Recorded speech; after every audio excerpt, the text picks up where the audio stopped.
Bonsoir à vous.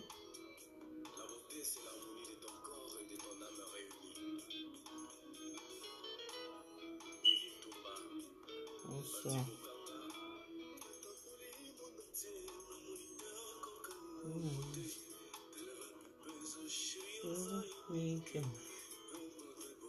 Bonsoir à vous, bonsoir à vous.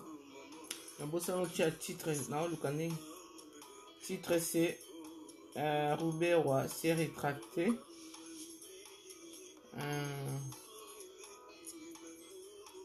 Vous partagez dans le live avec moi parce qu'on ne peut pas le faire avant. Mais c'est quoi ça? Je déteste ce truc.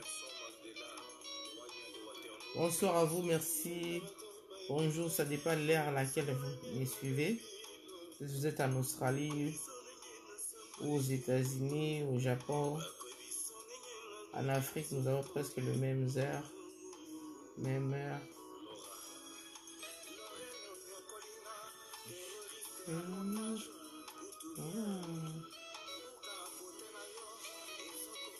Vous partagez live court.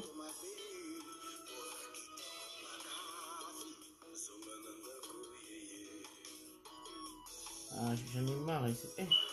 Qu'est-ce qu'il y a pas? Ah oui. Non, si il y a un téléphone là-bas, toujours, on a déjà eu Wi-Fi. Oh là là là.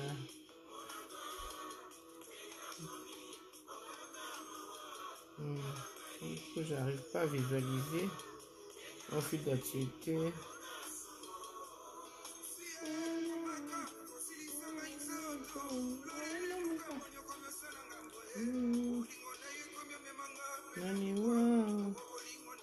Partagez avec moi, mes amis. Oui, mobilisation, ça paye. Biso comme si tu as télémérisme, lelo, tu as mondia, réseaux sociaux. C'est très important. Et tout malabiso yo. Convoitise en bord à biso. Ce n'est plus permis que Banguna. Bah. Ah oui, la reine Mangombe. Bonsoir, bonsoir. Comment j'arrive pas à visualiser ces lives? C'est pas possible ça. Bandera Nzimbo. Yesu Nzimbo nani?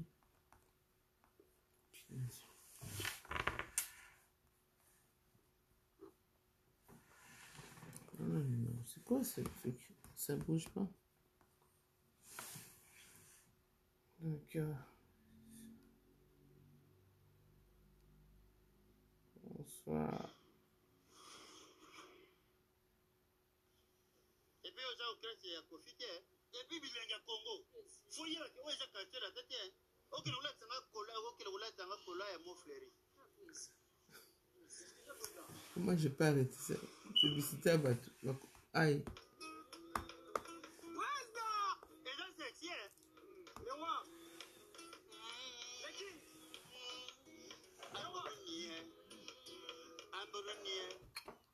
Nakati bandi on va t'écouter Nakati. Oui, on a partagé. C'est live.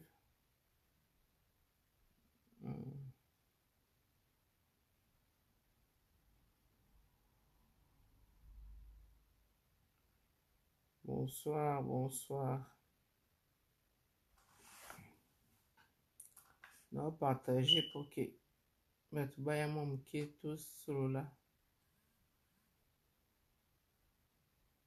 cas, partager sur les journaux d'un ami.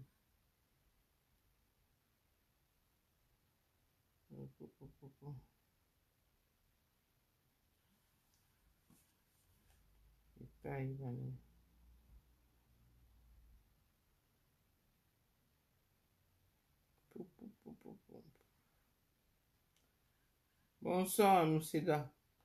Si tu veux m'aider à partager la vidéo, j'ai fait les vidéos ici sur ma page pour amener mes abonnés. Je n'avais plus d'habitude de me suivre ici. Donc, voilà.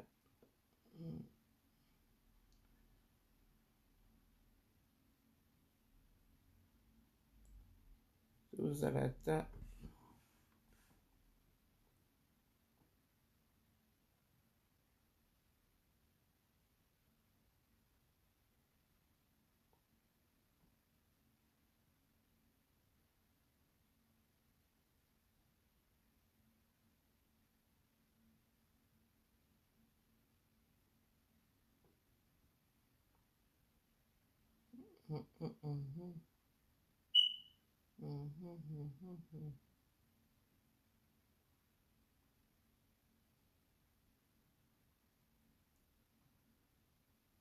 Merci, Moussida. Vas-y. Vas-y. Merci.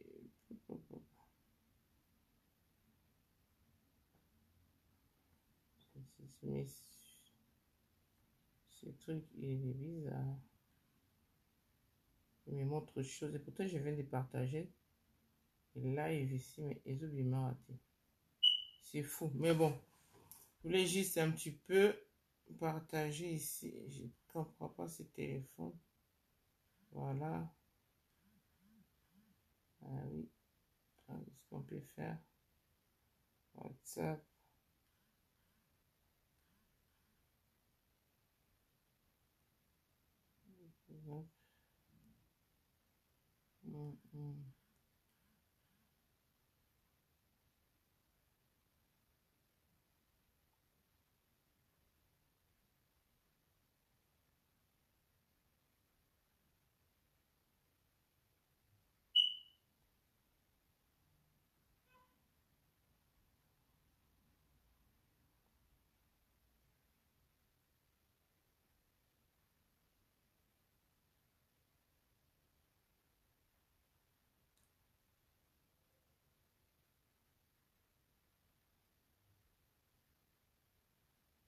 Ah, bonsoir, Bandeko, bonsoir, bonsoir à vous.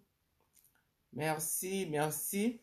Merci, Bolandi, comment on appelle ça? Bolandi, vidéo, il y a Robert Roy qui vient de se rétracter. À lobby, lui, il est parti là-bas pour nous installer, comment on appelle? Caravane de la paix. Et c'était pas pour installer qui que ce soit. Donc, ils allaient qui on va comment qui kuna ba interpeller qui bango na bato ya kuna en disant que comment ça fait-il que comment on appelle ça nini mususu et ça en tout cas je vais partager, j'essaie un peu de partager, changer d'audience, voir la publication, enregistrer la vidéo, ça va, c'est comme ça, c'est bon. Non, c'est pas ça. J'arrive. Donc voilà. C'est pas ça. Non, il ça là. Sur la page. Voilà, on a partagé. Ok, beaucoup des gens. Merci. Bozoya Mouké Mouké. Je sais que c'est tard. Mais soyez là. Je sais que c'est tard. Mais page. Négative officielle. Et page. Par des médias. Voilà. Donc voilà, partager sur un groupe. Synergie. Ensemble Futur Congo. Partager sur un groupe.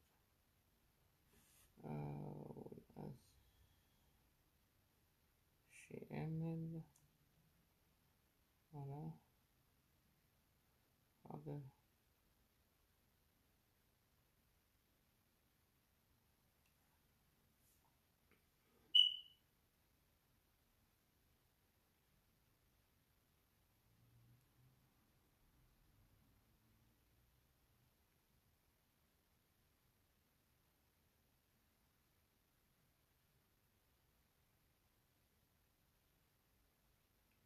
J'arrive à des minutes. Papa, mon équipage, on a le pas juste au bois qui directement. Je crois que c'est bon, je le fais. Bon, merci, merci. Bienvenue, bienvenue. Je suis désolé d'être très coupé. Parce que c'est un travail que souvent, quand vous voyez les pages où il y a beaucoup de monde, il y a des gens dans l'ombre qui aident à partager. Il y a aussi les publics, quand vous fidélisez un public, qui vous aide aussi à partager. Voilà, mais c'est pas mon cas, les faits, ce qui est bon. C'est comme ça, il faut être régulier, plus assidu. Là, vous allez garder votre audience. Les faits, que je suis plus là, j'ai perdu quand même mes abonnés qui venaient tout le temps. C'est quoi, là pour pouvoir me suivre et partager avec moi. Et puis je comprends, les gens sont là parce que moi, à ce moment, je travaille pas, j'ai pris un peu de vacances qui m'est resté. Et du coup, je suis à la maison, j'ai plus de temps à ce moment. Je sais, à cette heure-là, les gens dorment et tout pour aller demain au travail, mais il y a des couches tard et on a encore le temps, vous pouvez me suivre. Je voulais juste intervenir sur la rétraction de, comment il s'appelle, Monsieur Rouberois. Je pense que vous avez vu, vous avez suivi le direct, non, l'interview de Jeune Afrique. Il dit que lui, il est arrivé là-bas, c'était pour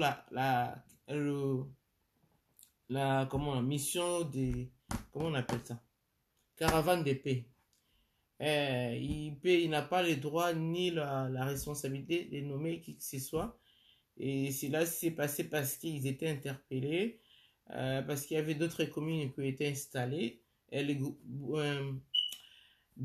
c'était des communes de Ouvira, je sais pas, il y a un nom là qu'il a cité, un nom de là-bas, qui fait que la communauté les avait interpellés parce que Minembwe aussi avait le même entité administrative de devenir la commune, qui fait que lui, il a été interpellé. Ensuite, ils ont parlé avec le ministre d'Intérieur de là-bas, du Sud Kivu. C'est lui qui a eu cette responsabilité de nommer le bourgmestre et tout ça. Bon, le Canada, nous, les Congolais, c'est déjà bien. Moi, je pense que c'est très bien. Je trouve ça encourageant parce que s'il n'y avait pas cette mobilisation dans les réseaux sociaux, s'il n'y avait pas cette mobilisation de crier au loup, de crier au diable, ça allait passer comme ça. Le fait que les réseaux sociaux, Balobé ils ont fait tellement de bruit qui fait que le président a réagi.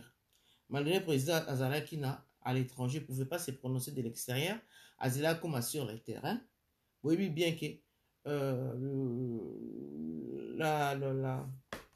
qu'est-ce qui était tenu na Bossani Kombo ya sommet on est qui tenu dans les Kivu, c'était prévu même avant le président ya na Belgique.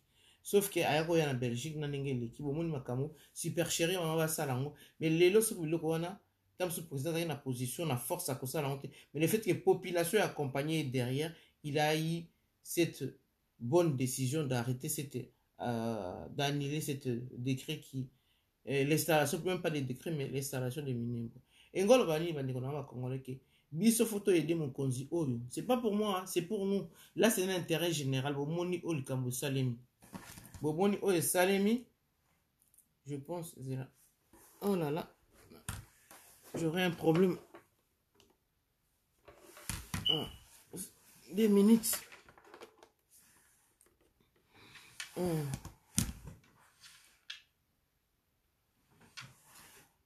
ouais. Bomoni likambo salemi soki mobilisation bakongolais te likambo wana mpe engeleka ndenge wana na minute oyo Robert aza mal vu parce que c'est ça les Congolais baini ye badéteste ye sa communauté aussi basilikeli ye makasi parce que bamoni ke induire bango na erreur peut-être zangi chance ya kozwa commune na bango ndenge zalaki parce qu'il a voulu précipiter les choses. Les lois s'est rétracté à l'objet que c'est pas lui. Mais c'est sa présence peut-être qui a incité. Et puis, tu as évité ce qui a été parlé entre ce qui a été dit entre eux, na gouverneur et na ministre intérieur et Sid Kivu. Parce que Azolo Baki Yemutu a ça qui installation. En place, on a dit vidéo 2 minutes et demie. Dans la suite, mais là, il y a des gens qui ont suivi l'intégralité. Il y a vidéo. Mais là, on a c'est une bonne chose. Tous à la mobilisation, même pour nous soutenir le président. Attends, ma justice, tous en aïe, tous au Tchamoulungue, nous dénonçons. Je pense qu'il y aura le résultat au tout ça causé là pour l'état des droits pour na mboka changer mentalité changer mboka kende de l'avant mais binyo sona bazala arrêter ko dénoncer causala un seul homme devant face à une situation quelconque soto za bongo te ezala passe naika na zobino timing te naika ko yebisa bino likamona keza vraiment en tout cas eza likamongo salemi eza malamu mingi parce que personne ne pouvait penser que la situation se décanter un revirement à la situation de Salemi. Et tout a été, aujourd'hui nous parlons, le minimum est annulé et l'installation beaucoup moins sont annulées. Je pense même qu'on va décrire la commune, on a mon sous ce qu'on a là, revue. On va revoir en haut. Donc, merci na peuple congolais, tous se mobiliser pour tout continuer pour que d'être dans notre coin, pour critiquer kaka, ils allaient intérêt général, ils apprennent soyons un seul peuple, faisons un bon bloc devant une injustice ou une invité ou je sais pas. Elo moto moni comme contre mboka na biso ou inga attaquer biso tous à la makasi pour te refouler après on pourra traiter nos différents en interne na kati ya ndako soto bunda makofi to beta makosi biso na biso et non batalibana ba ko monisa biso passe. Bonsoir monsieur René. Donc, nasengi na bino kaba congolais, en tout cas, je vous remercie na luko wana ndenge leki ndenge salemi lelo bomoni Robert Onenga eko se rétracter et kizaki yete, c'est parce que na yaza na droit moko te à constater ce soit et tout parce que population a se mobilisé et je vais de vous inviter aujourd'hui que tous assis dans mon conseil na biso, nous aurons le changement, nous aurons le pouvoir d'agir. Merci René. Nous aurons le pouvoir d'agir. Dans la page nanga awa bakbayaka susu ate nazo ngana relancer ango et tout les congolais ce koza susu te babungi babosani j'avais au moins 80 à 100 personnes madao la nanga awa mais le fait que la liste depuis mois de mai malheureusement bakbaza susu mais petit à petit bakozonga bazala ka bo page ezara passer pour ola musababone so na na profil nanga na ozonga ata 30 personnes na minute yote mais nazo insister kana zonga la page nanga page ezara difficile. Si malé bat ba message. Donc voilà, ba rozonga. Malgré na tard les de la semaine et tout, je tenais vraiment à remercier les Congolais en disant que merci grâce à notre mobilisation, grâce à votre mobilisation, la peur a changé le cas et puis le langage a été changé. Robert Awangani que Isaïe était dans une décision, on a droit on a pouvoir à mon côté. Maintenant, il s'est fait tout petit parce qu'il est balouké lié, qu'il est télémélié. Et la ministre, il n'est pas seulement haï par les Congolais et par par son peuple, sa famille, Tokoloba, Banyamulenge, Bamonike, Abebiseli Mama Solo, Abebiseli Bama Kope, Elobi et Zakari, parce qu'il procédure normal, il est à qui précipiter les choses, si qu'on a ministre télémélié.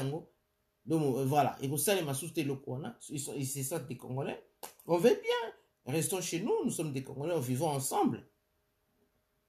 pourquoi toujours moi babilo ma manœuvre wana ya koyiba bato mabele mabele babundela yango toujours mboka moko te tika mabele na si bomona ba conflit toza nango le to kuta yango ekenda kaka mais biso to ningo tika prospérité na biso na difficulté ba ko bunda de guerre ici la raté et puis na minute ni bango ba kozwa biso nani déjà biso mo toza na faible et na biso dans les zongi penza te ndenge zalaka so to tiki lelo bazwi biso mabele wana bana biso ba kozala ne ati mboka na biso okende et puis to kozala sous dominer à sévir na kati ya mboka na biso moko.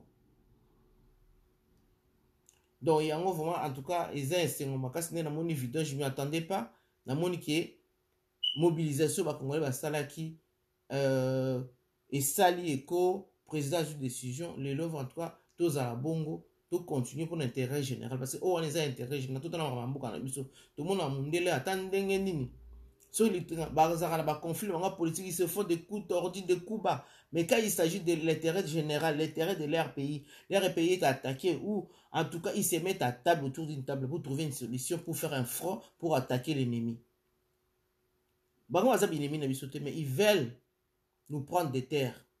C'est des gens qui sont venus là hier on les avait vus venir pas plus qu'hier il y a 60 ans Mangba ko s'installer vague il y avait des conflits bien avant mais bazao qui ne bazo zonga ne baki maka baki pas voisin après calme ko tu be moto après bazonge pas na bango mais quand ils sont venus vraiment à masse tout le monde mondela na ozwa bango ayena bango ko traconi ba yena attaque ba réfugiés après ba ozwa bango pe attaque ba travailleurs tout le monde ba avion bazo quitter et tout ça et ces gens là sont nés au Congo mais ils se comportent pas comme des Congolais. Bazan mayel mabe derrière narisme moko mabe ba lekele bat mayel ba zo at mabele parce que soit disant bazan pays na bango muke non il so bazan besoin mabele ba kota na ba Tanzanie ba mboka na mususu pourquoi ka Congo parce que Congo za pays moko za hospitalier ba Congo bazan hospitalier et puis toza mabele munene mais non attaque bazan mon toza na continent on ne donne pas même pas un centimètre on sait pas tozo mona ba Ouïghour ba chinois na bazo boma bango kuna ba chinois mais bazan ba tout moko parce que bazo réclamer mabele. Mais parce que tout le monde battu oh ya mboko ya na Irak ou avec un PKK baza ba Kurdes c'est des Irakiens mais baza katia ba bibo vanda ba bazo réclamer ma ville bon mona ba guerre nous c'est ba utiliser ka peuple on a pona asa la guerre na Irak na ba Syrie ba utiliser ba Kurdes on parce que baza na état ba lukaka indépendance ba to na lelo surtout lelo ba nyamuleng to pesa ba ma ville ba ko luka indépendance état indépendant ou soit ba ko annexer na pays d'origine na bango biso l'ignorant tous à la vigilance ya mboka na biso ya mboka monene on peut les partager y a pas de problème mais ba respecter les Congolais ba respecter ba règles ba respecter voilà loi ndenge sengeli va se sentir pas étranger va se sentir pas na bango to ko na bango on a toujours vécu comme ça avec eux so botali bien to tang na bango école primaire. Il n'y avait pas ces problèmes-là.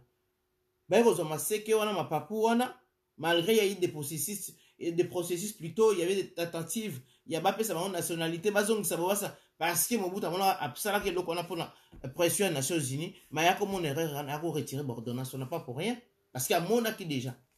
Mais on ne pensait pas qu'un jour, Babylone, qu'on a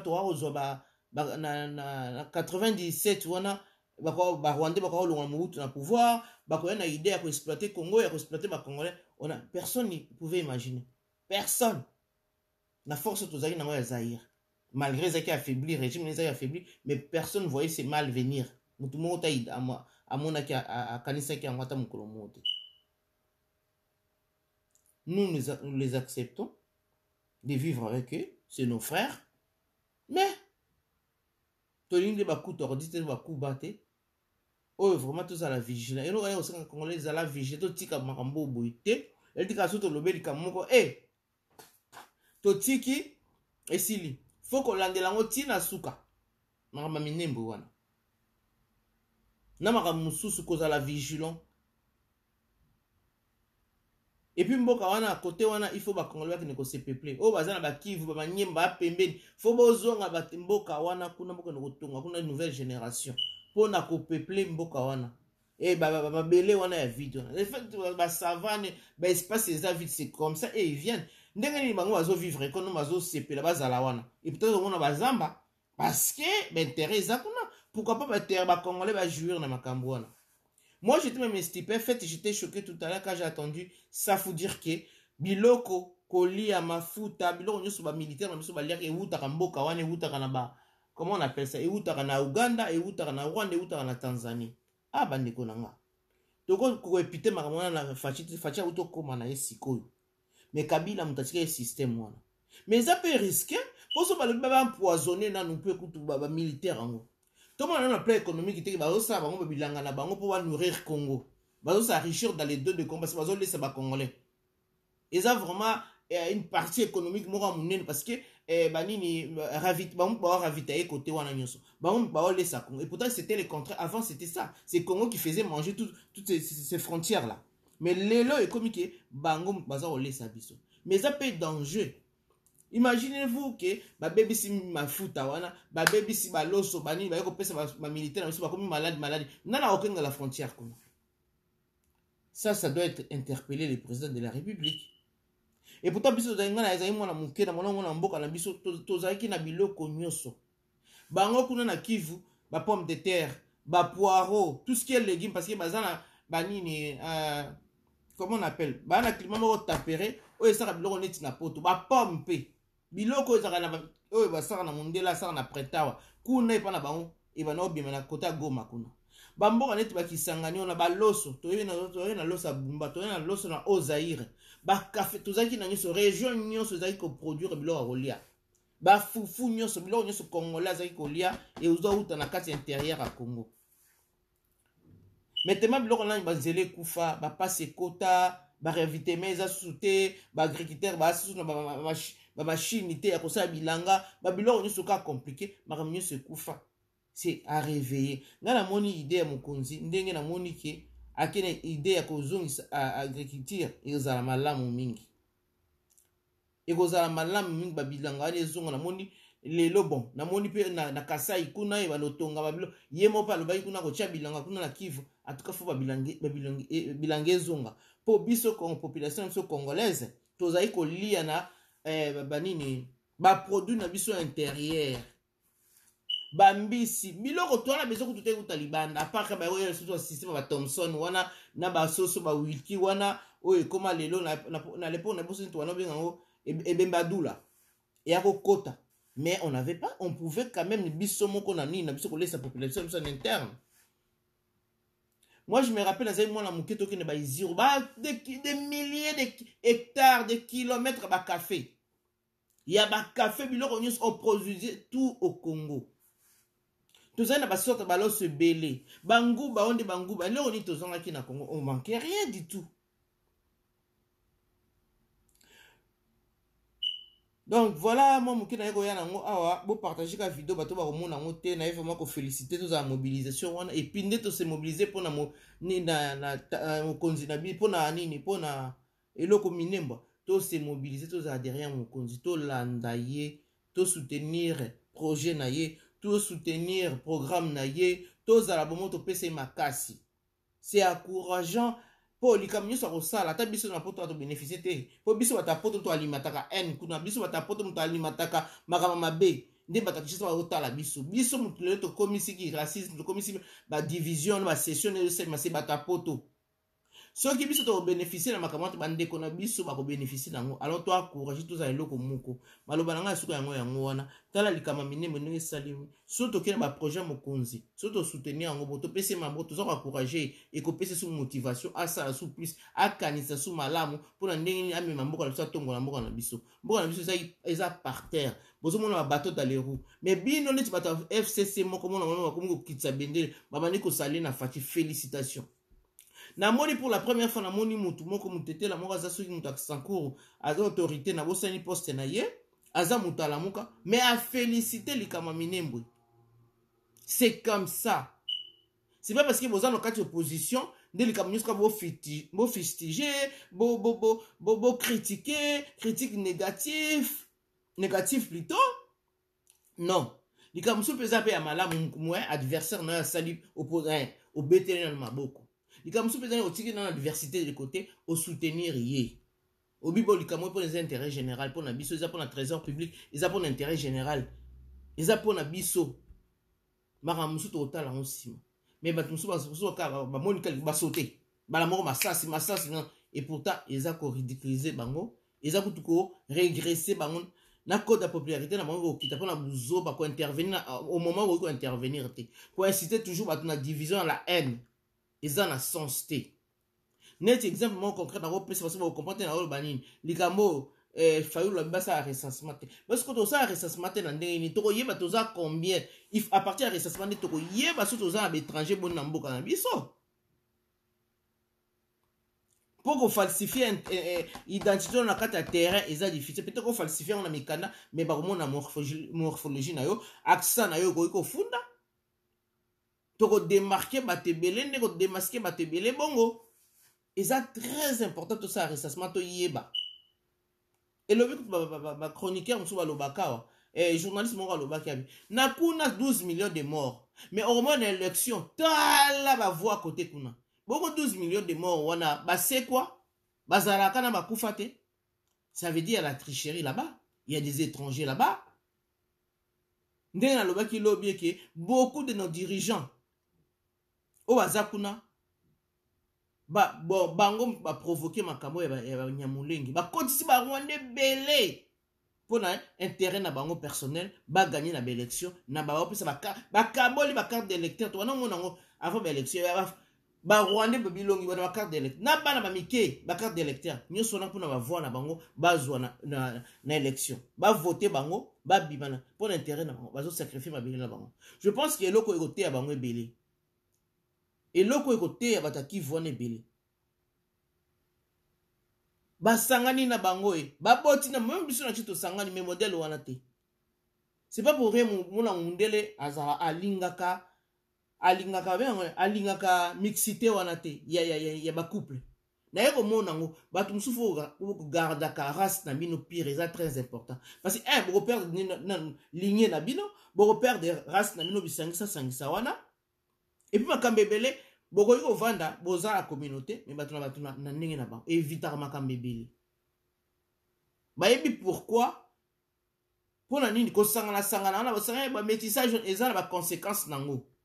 Mais so batuna ba la opposition na bango bana lignée bana akila na bango ya moins de buzoba. So likambo ya limu ta oza position na ndenge na. Mais bo soko mo komi na mélange. On a boti na boti bana ba neti batu mususu wana ba congolais mususu bazana batuna ba boti na ba rwandais wana. Conflit ne omika bolande bozana ba na kati ozana ba neve banini yango biloko na siko ezana kuna na esa makasi même pas mélange on a du santé mais na makambo a tricher ba pesa batona mikanda ba lelata yango ba tonda ni kuna ba nyamulangu ba moko ba koto ba vando ba kota les années 60 baza ba congolais baza muki ba kuya na ba koti ro ba uti ro nando baza ebele bazo yaka ba autorité na ba mona ba lobaka eloko parce que c'est intérêt na bango na période de l'élection ba pesa bango ba carte pour ba voter bango bolé la te likamaka mnyeso na photo tele melango bandeko nanga toi na mboka moko sacré toi na mboka moko ngala naza congolaise comment na bota me kolo mususu te na bota mi congolaise na chance inouïe ya kobota ma congolaise bima na mboka mopaya po mona mais malheureusement on n'arrive pas à profiter de notre congolité, on n'arrive pas à profiter de notre richesse, on n'arrive pas à profiter de notre pays parce que vous obéissez belé. Yango moni kutu bango moko bachaka batu na pouvoir balinga suko tie kolo na bisote pona kobanga ki nationalisme ba bénéficie na o biloko minza ba pesa bisote mbona na biso na moi je me dis toujours na ndenge na ma philosophie que yango ezaka paradis oyo Eva Adana Eva ezalaki nde kuna parce qu'on a tout ce qu'il faut o batu bazana ngote so batu bazana ngo moko bi balem biso tona ngo 10 eloko ni Congo za na pétrole richesse ni tozana ngo kolba toza onyo so mokile luka tozana ngo nana mona mokili abote richesse oza nango deuxième pays moko taza bongo aza tena mokili ka biso mona makambo nyonso tozala nango na Congo moto aza na biloko nyonso wana et puis nana esili te babilango ezobota kaka woni ka ndenge ezaka na cœur donc nzambe apesa bénédiction nyonso atia na kati ya mabele wana mais to bato bakomaka à un moment donné bazwi bakuna bavi biso bacongolais totalement tozali descendance moko to vivant na ba guerre te à part kaka ndenge oppression mondele yaki ko exploiter biso ko kata asalaki richesse ne na makila bakoko na biso okata bango maboko banini mpona esclavagisme wana mais biso moko entre biso baethnie na biso tovive baguerre makasi makasi te donc toza na bato moko epuis tovive na pasi te nti bikolo mosusu bamboka mosusu pasi mai eza te eloko akolia eza te mais congolais bongo te azala na kati esobe akokuta banini oyo basauterelle akolia aza na kati ya zamba banyama baza na zamba aza bata mai baza na biloko akolia na mai donc toza na nyonso mulemu ndeko odécouvrir toza na biloko sous-sol na biso eza riche toza na nyonso mokili elukaka toza bato moko vale toza na conscience wana mpona kopuise richesse wana mpo ekoma ya biso tomatérialise yango to se développer mais c'est les autres qui viennent de l'extérieur bayebi valeur ya biloko wana baoprofite nango. Moi, je me rappelle langage mon coca de faire à l'époque de la Miketo Yokango. Abi, les Congo, les Zaïre, c'est un paradis qui manque en Dieu. Azao Bokelang Mobutu. Abi, ça paradis parce que déjà dans l'air, on a richesse sur sous et bimi si qu'on en est bimaraté. Mais richesse, on est déjà ma casse, mon kimombe, et qui oh, n'est tous an. Comme dans les États-Unis, dans les années 45, guerre, kaka, et nini. Hiroshima, bombe Hiroshima, ba fabriquer na matière ni. Iranium uta na Katanga. Biloko na bango belé basala biloko se uta na Katanga. Yango na Américain s'approprier na Congo. Mazai kotika la kabili Mobutu liberté moko a développer mboka nae. Tout ça va tout cause à sunne tout ça. Tout cause à premier en Afrique malheureusement, malheur oyela ki biso, na comme appelle ça na loba. Poto yeba ki pasité to souffrance de mamboka mususu yango peut-être nzamba permetta ki ba Rwanda ba envahir biso en occupation malheureusement to zuka mayele te na pesa ko se forger d'être fort d'être intelligent de retourner les situations maintenant non corruption te lati biso to kangi misu mboka na biso zo kende égoïsme individualisme moko boye et sali biso yango na toza stagné to komi dominé mais nzamba sali ngolu peu importe moyen ou félix à comment il a pouvoir. Mais nous devons dire Dieu merci. Tozi mwana mboka. O azana bolingo Congo. O ayebi Congo. O nous sommes considérés. Ateki mboka. Lokuta ko teka mboka ana te parce que yemo zo bangale ala la capitale mukumba na zana ngo. L'histoire de son papa, de son parti politique, de ya mboka na yemoko. Na ebité ce que moment ni yako trahir Congo wana. Na ebité. Akozana calme te. Azana Mukumba Mouné parce que c'est un vrai Congolais de souche. L'autochtone. Et puis, il y a 4, il y a centre, il y a Afrique, il y a Mokino. Donc, il vient du Kassai. Donc, Azata na droit. Kassai n'est pas le Azana cœur et Afrique. Cœur et Congo. Vous savez, on a Kassai, ils ont cœur et Congo. Donc, Azana Kila, on a Congo, Azana frontière. Aïti Kassangana Kina Bani, ni Mazarafo. Non. Donc, Azana Mukumba, je pense qu'Aza conscient. Alors, jamais contre Aïe Congo, on a évité. Moutouane, on a tout schéma, beaucoup. Mais tout le cas, haine, ko balola tu mamayele, ko sala beaucoup, ko cha haine, boye. Non, tout c'est là. Tout ça, monsieur, n'avez peut-être aux arandés, tout ça qui a Kabila, tout le monde obéit la Kabila. Bah, peuple, mon fêlé. Ni tu vas pas cervelé. Bah, on a bongoté. Tout ce que nous avions subi, tous nos martyrs, Bobo Sani. On luttait pourquoi? C'est pour dépasser tout ça. Tout récupérer pouvoir en abysso. Tout que de liboso. Tout soutenir moutoua royawana. Mais non, tout comme un clivage. Parce qu'il y a des konangas. Lati, elle m'a dit moutema bé. Moutema comme une mindoli kundu. N'est-ce pas bolé à moutongo bomi moyen oli à ezate. Ce n'est pas bon les Congolais. Avançons ensemble. Beaucoup de gens ils ont libéré terre. Mobutu a fait 32 ans. Facha ko vana pe trahimo yemo autoloba ako respecter des mandats na esoki ndamba songi azu lisusu ba mi kozol ba leka ka membo na biso ko leka te to tikela ba na biso nini prospérité na biso nini même la jeunesse d'aujourd'hui là qui sont encore là il faut to kota na kati ya modernité tala mboka Rwanda wana mukie na richesse na biso mais à se développer mokili mo comment peut se conscience et confiance. Comment mboka mouké parce qu'il va discipliné. Nous, le fait que nous sommes grands, beaucoup, nous ne sommes pas disciplinés, mawato, mais on l'apprend. Lelo, Nathalie, j'étais, et Tozaki a pas discipliné à l'époque Mobutu. Je me rends compte aujourd'hui. Nalandi vidéo mon auto au posté couple moko boy bayembi ba chan na bosani la zairo c'était mususu to bana oyemba pona mobutu bona na sali au drapeau ba donc na leli j'étais ému jusqu'aux larmes moi on a tout le moment qu'est-ce qui ngabi au moins discipline to zaki na ngo sali au drapeau photo yemba on attend to marcher na bosani kutu titre awa j'ai dit mboka na biso fo zonga na biloko ndengwana pona ko éduquer peuple congolais on a été discipliné à l'époque. Discipline, là, on va passer à une nouvelle génération d'ici. Pour moi, on a 20 ans.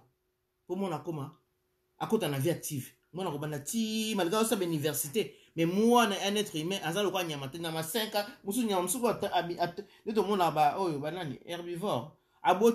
Abotika, les lots, moi, on a fait, à tambola. Tout le monde a un peu de chèvre, mais Moutou, à mammifère, libellé. Après, processus, tu 20 ans de Moutakoli.